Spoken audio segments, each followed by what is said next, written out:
जिस देश में आईवीआर कॉल पे हिंदी के लिए 2 दबाना पड़े, वहाँ के लोगों का इंग्लिश को लेके ऑब्सेशन आप समझ सकते हैं। लोग फ्लाइटों में प्यासे घूम रहे हैं लेकिन एयर होस्टेस को नहीं बुला रहे हैं। कहीं इंग्लिश नहीं बोल पाए तो बेइज्जती हो जाएगी। जब आप कहते हो कि मैं अपने देश से बहुत प्यार करता हूँ, आई लव माई कंट्री, अगर आप जैसे तैसे इनकी तरह इंग्लिश के वर्ड सीख भी लोगे तो ये वर्ड ही चेंज कर देते हैं। आप जैसे तैसे टॉयलेट बोलना सीखोगे, वॉशरूम कर देंगे। आप वेरी नाइस बोलोगे, डोप कर देंगे। तो कुल मिला के जो क्लास का डिफरेंस है ये हमेशा मेंटेन करके रखते हैं। इनको बड़ा प्राउड फील होता है कि हमारे स्कूल में तो हिंदी बोलने पे फाइन है। इंडिया एक लौती ऐसी कंट्री है पूरे वर्ल्ड में जहाँ पे अपने बोलने पे लोग फाइन देते हैं और फ्लॉन्ट करते हैं। कोई 3-4 लाइनें रट के घूम रहा है इंग्लिश की, जरूरत पड़ने पे 3-4 लाइनें इंग्लिश की बोल के अपनी इज्जत बचा लें। कोई हिंदी में ही यू नो वट ऐड कर रहा है कि ये एकदम खत्म केस नहीं है, थोड़ी बहुत इंग्लिश हमें भी आती है। इनके साथ तो ऐसा करना चाहिए कि जिस एरिया से ये लोग चुनाव जीते वहाँ के गवर्नमेंट के स्कूलों में इनके बच्चों को पढ़ना मैंडेटरी कर दें। इंग्लिश बहुत ही इंपॉर्टेंट लैंग्वेज है। एक तो ये ग्लोबल लैंग्वेज है और जब आपको ज़्यादा लोगों तक अपनी बात पहुंचानी होती है तो इंग्लिश का बहुत ही एडवांटेज मिलता है। इंग्लिश की सबसे अच्छी बात यह है कि इस एक लैंग्वेज ने इंडिया के अलग अलग स्टेट्स को यूनाइट किया। इनफैक्ट मैं खुद इंग्लिश सबटाइटल लगाता हूँ, ट्वीट करता हूँ इंग्लिश और हिंदी का यूज़ करके, ताकि ज़्यादा से ज़्यादा लोगों तक मेरी बात पहुँचे।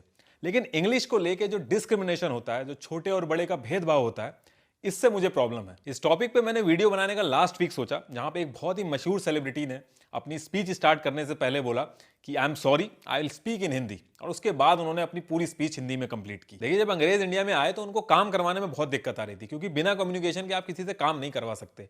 फिर उन्होंने ऐसा फ्रेमवर्क बनाया एजुकेशन में जिसमें हम लोग इंग्लिश सीख सकें।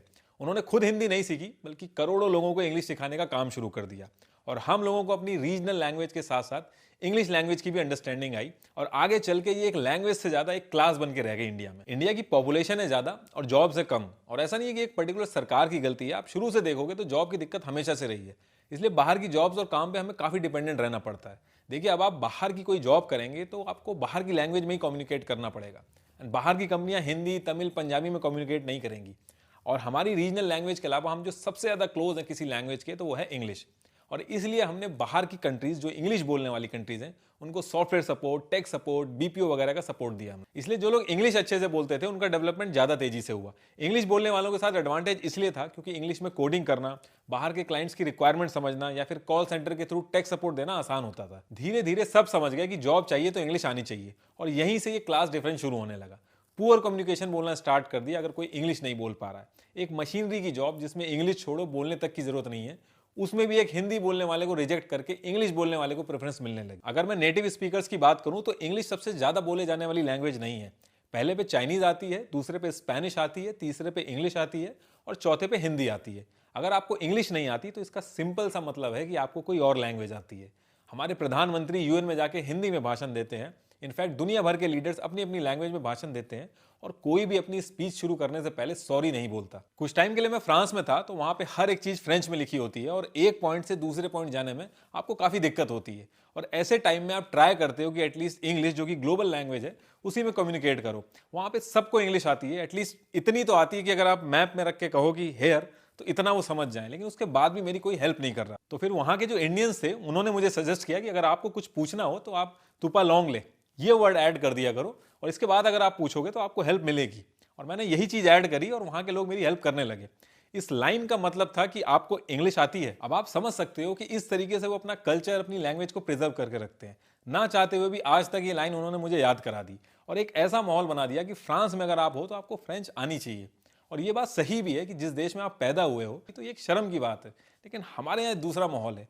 लोग हिंदी नहीं आने को फ्लॉन्ट करते हैं कि हम हिंदी में अपना नाम तक नहीं लिख पाते। आप अपने आसपास नोटिस करिए कि जो लोग आपके क्लोज हैं, जो हर चीज में आपकी मदद करते हैं, जैसे कि आपके माँ बाप, आपके दादा दादी, आपकी मेड, सफाई करने वाले, आपकी सोसाइटी का गार्ड, ज्यादातर इन्हीं की इंग्लिश कमजोर होती है।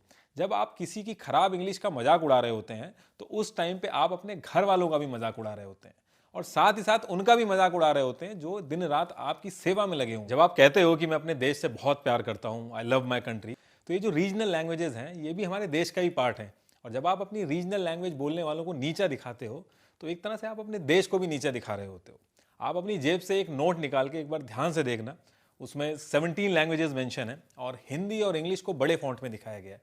वो ऐसे ही नहीं दिखाया गया है, वो उस लैंग्वेज की डोमिनेंस को दिखाया गया। हमारे सेलिब्रिटी, नेता, सबको पता है कि इंग्लिश नहीं आने पे इंडिया में डिस्क्रिमिनेशन होता है, डिसएडवांटेज होता है। उसके बाद भी इसके लिए कुछ नहीं करते, सिर्फ अपने भाषणों में रखते हैं हिंदी को नफरत फैलाने के लिए। और अपने बच्चों को बाहर भेज देते हैं पढ़ने के लिए। इनके साथ तो ऐसा करना चाहिए कि जिस एरिया से ये लोग चुनाव जीतें वहाँ के गवर्नमेंट के स्कूलों में इनके बच्चों को पढ़ना मैंडेटरी कर दें, क्योंकि इनके बच्चे जब बाहर से पढ़ के वापस आते हैं तो सबसे ज़्यादा डिस्क्रिमिनेशन वही करते हैं। अगर आप जैसे तैसे इनकी तरह इंग्लिश के वर्ड सीख भी लोगे तो ये वर्ड ही चेंज कर देते हैं, क्योंकि ये तो कॉमन आदमी भी बोल रहा है, इसमें हमारे बाहर से पढ़ के आने का क्या फ़ायदा हुआ। ये वर्ड ही चेंज कर देते हैं, उसकी जगह दूसरा वर्ड ले आते हैं। आप जैसे तैसे टॉयलेट बोलना सीखोगे ये वॉशरूम कर देंगे, आप वेरी नाइस बोलोगे ये डोप कर देंगे, दिस इज़ वेरी डोप। तो कुल मिला के जो क्लास का डिफरेंस है ये हमेशा मेंटेन करके रखते हैं। इसकी वजह से कुछ बच्चे तो अपने माँ बाप से ही नहीं मिलवाते हैं किसी को, क्योंकि उनकी इंग्लिश वीक है। हमारे दोस्तों को पता चल जाएगा कि हमारी फैमिली का स्टैंडर्ड बहुत लो है, और इसमें माँ बाप भी शामिल हैं। इनको बड़ा प्राउड फील होता है कि हमारे स्कूल में तो हिंदी बोलने पे फाइन है। इंडिया एक लौती ऐसी कंट्री है पूरे वर्ल्ड में जहाँ बोलने पे लोग फाइन देते हैं और फ्लॉन्ट करते हैं। अपने रिश्तेदारों को बताते हैं कि हमारे बच्चे के स्कूल में तो हिंदी बोलने पे फाइन है। जब मोर नाच रहा होता है ना तो उसे बड़ी खुशी होती है कि बहुत सुंदर दिख रहा है, और असल में वो नंगा हो रहा होता है। जिस देश में आईवीआर कॉल पे हिंदी के लिए 2 दबाना पड़े, वहां के लोगों का इंग्लिश को लेकर ऑब्सेशन आप समझ सकते हैं। आप देखो कितने बड़े बड़े राइटर हैं, पाब्लो नेरुडा, जोसेफ कॉनराड, ये सब अपनी रीजनल लैंग्वेजेस में लिखते हैं। हमारी इतनी सारी रीजनल लैंग्वेजेस हैं, लेकिन इसके बाद भी एक भी राइटर ऐसा नहीं है जिसको इस लेवल की पॉपुलैरिटी मिली हो। काफी लोग इंग्लिश बोल लेते हैं, अच्छे से समझ भी लेते हैं और लिख भी लेते हैं, लेकिन उसके बाद भी इंग्लिश बोलने में डरते हैं कि कहीं कोई वर्ड ना गलत हो जाए तो लोग क्या कहेंगे, सारी की सारी इज्जत खराब हो जाएगी। और प्राउड फील करते हैं ये बोलने में कि यार हिंदी नहीं आती, जबकि बेइज्जती आपकी तब होती है जब आप जिस देश में पैदा हुए हैं वहां की लैंग्वेज भी सही से ना बोल पाए। लोग फ्लाइटों में प्यासे घूम रहे हैं लेकिन एयर होस्टेस को नहीं बुला रहे हैं, कहीं इंग्लिश नहीं बोल पाए तो बेइज्जती हो जाएगी। भले ही नेटफ्लिक्स की इंग्लिश मूवी समझने में दिक्कत आ रही हो, लेकिन सब टाइटल ऑन करने को नहीं बोलेंगे किसी के सामने, कहीं कोई ये ना समझ ले कि इसको इंग्लिश कम आती है। 10% लोग ही प्रॉपर इंग्लिश बोल पाते हैं और बाकी 90% पॉपुलेशन इस देश की हर रोज कोई ना कोई तरीका लगा के अपनी इज्जत जैसे तैसे बचा रही है कि कहीं कोई हमारी गलत इंग्लिश का मजाक ना उड़ा दे। कोई 3-4 लाइनें रट के घूम रहा है इंग्लिश की कि जरूरत पड़ने पे 3-4 लाइनें इंग्लिश की बोल के अपनी इज्जत बचा लें। कोई हिंदी में ही यू नो वट ऐड कर रहा है कि ये एकदम खत्म केस नहीं है, थोड़ी बहुत इंग्लिश हमें भी आती है। और ये जितने भी 90% है सब हिंदी में सोचते हैं, हिंदी में सपने देखते हैं, हिंदी में अपने माँ बाप से बात करते हैं, हिंदी सिनेमा पसंद करते हैं, लेकिन अपनी रियल पर्सनैलिटी छुपा के जो वो नहीं है वो बनने की कोशिश करते हैं। और फिर अपने ही देश में हिंदी बोलने से पहले सॉरी बोलना नहीं भूलते। ये लास्ट में मैं यही बोलूंगा कि आपको कभी भी कोई भी प्लेटफॉर्म मिले, कोई छोटा प्लेटफॉर्म मिले या फिर बड़ा प्लेटफॉर्म मिले, आप इंग्लिश में बोलें या फिर किसी और लैंग्वेज में बोलें, या आपकी मर्जी है, लेकिन अगर किसी वजह से आपको हिंदी में बोलना पड़े तो उसके लिए आपको सॉरी बोलने की जरूरत नहीं है। आपने कोई भी ऐसा काम नहीं किया जिसकी वजह से आपको सॉरी बोलना पड़े। और लास्ट में मैं फिर से वही बात रिपीट करूंगा कि इंग्लिश नहीं आने का मतलब सिर्फ एक ही है कि आपको कोई और लैंग्वेज आती है।